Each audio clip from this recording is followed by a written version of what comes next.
Yeah, my name is Peter Walker. I'm the representative for the voluntary sector on the Health and Wellbeing Board. This is a report on the board meeting held on February the 26th. All the meetings now are fairly substantial agendas, so I'll just focus on some of the key issues.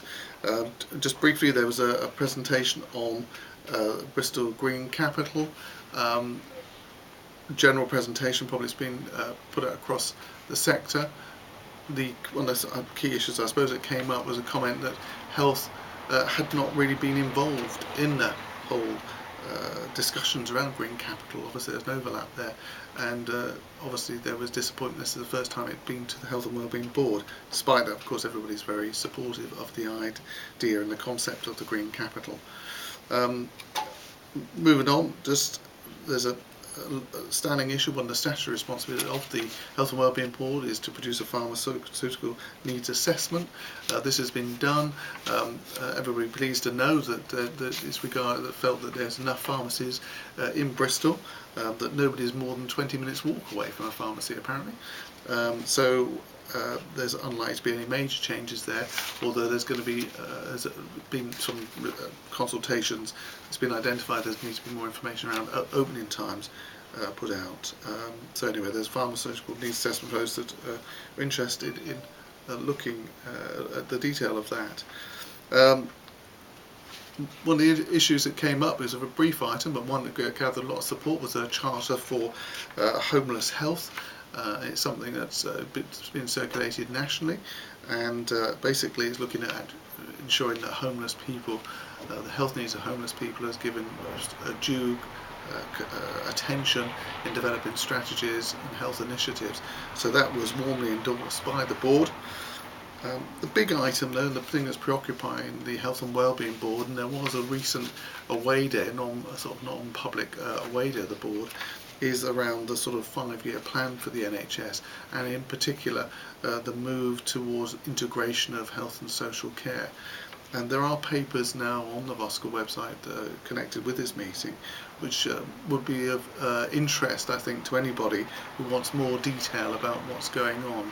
The Better Care Fund is the big driver in terms of a combined budget. It's not new money, but it's a combined budget to actually move money from health into social care. Basically, the whole object is to prevent people unnecessarily being admitted to hospital, and to speed up discharge, i.e. that people aren't staying in hospital unnecessarily. And anyway, this is a big driver. Obviously there's been the announcement recently in terms of Manchester and the combined NHS budget, and obviously there's talk in Bristol of something similar happening. Obviously no one knows exactly when that might happen, but there is an appetite, I think, for more local control over a bigger sort of Bristol area in terms of NHS facilities, but very much on a joined up basis with social care. So on the VCS website there is details of the Informal Away Day, or the away day, and in that you can see some of the thinking behind some of the strategic direction, if you like, of this whole initiative. And included in that is a reference to the voluntary sector.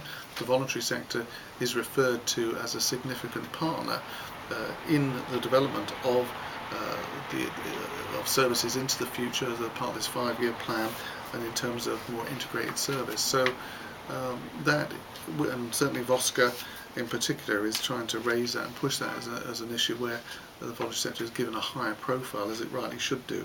And certainly in the priorities for the NHS, in these 5-year priorities, it is the voluntary sector is seen as a key priority in being more integrated into the whole planning of health and social care in the future. So that's the main issue that's going to preoccupy the Health and Wellbeing Board for some time to come, and effectively there was a number of papers presented around that, as I say, particularly around some of the developments in better care, the more detailed stuff around that, and I think best to go to the website to look at the detail of that if you're interested. And Finally, there was a paper information on the Care Act, which is coming in April next month, and I think again that's interesting. The duties it now places on the local authority to assess need, manage care better, and I think it's got big implications for many people and also for many voluntary sector groups.